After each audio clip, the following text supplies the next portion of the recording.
room. The Spirit of the living God. Because when God called you, I don't know what God tonight. Somebody to hear this introduction before you hear something. When God called you, man may not see it.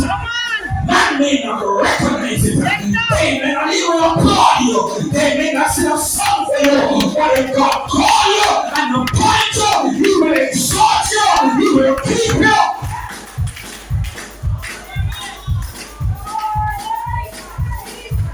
David was anointed king of Israel. And to wrap this up on David, you recall that David remained humble with the anointed 3 years until God took Saul and he stepped into the throne. That's a sign of humility. And I want to amplify what the pastor said. If you learn to be humble, you get go places. Yeah. Don't let your flesh get up ahead of you. Don't let your flesh mess you up. The theme of the evening and the day has been what a friend we have in Jesus. What a friend we have in Jesus. When I think of that particular team, I think of the fact that if He has not been your friend, He has not been my friend, all this that we have today would be nothing.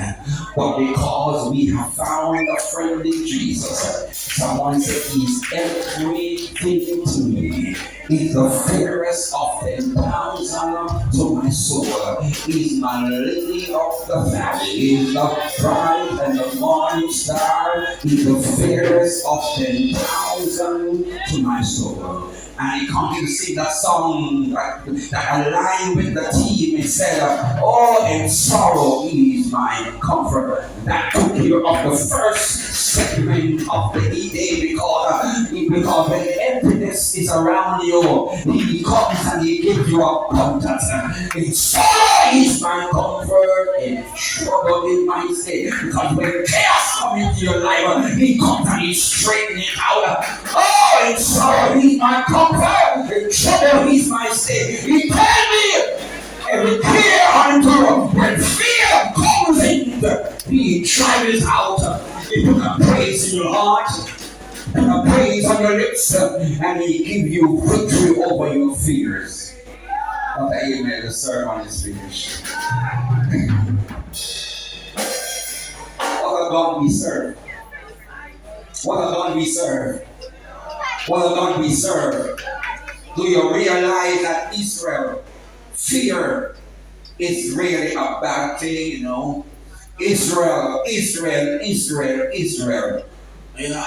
Sometimes because we have a portray script, and I'm following that script I can, but I can't tell you everything in front of me there.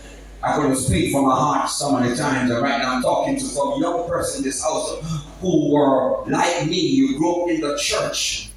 Not only the baptism, but even when I continue in the church, and young people get opportunities, pastor to preach, this one can't preach. Get opportunity to testify, that one can't testify. Can I tell you a little story? I remember the night when I was filled with a Sabbath night tonight, a Saturday night now. The church used to have, good being on this. We used to have the same kind of tarry service going on. And towards the end of the service, the church was in tarry mood. And they put me on the outside and say, keep the door! He's like, David, the troublesome fellow can't really come inside here. Don't disrupt everything. Keep the door! Put him outside to keep the door. That was my way to then deal with me because I was troublesome even though I was baptized. But I love God more than them love God. Mm-hmm. So I stood at the door waiting for somebody. Somebody must want to go about you. Somebody must want to be. Somebody must want to talk to me. Anytime I go home, they are sitting. And I stood at the door and I waited until somebody forget about me and come outside to go to the bathroom. And I sleep in. And I went up close to the altar and stood by myself. Nobody would pay attention. I heard one person, oh, come inside. And I start praying, God, you know, I gave God my everything. And when I came back to my senses, as I'm talking, all those people talking, when I came back to my senses, I realized that powers has passed. And a joy was in my heart that nobody could take away from me. I tell you, when God called you, you surrender to Him. Everything will be alright. Can I have a chance to be in prayer? He took care of my fear. He took care of my tears. He took care of my happiness. What a friend we have in Jesus. I don't go to church the easy way that some of you go to church. God put a fighting spirit in me.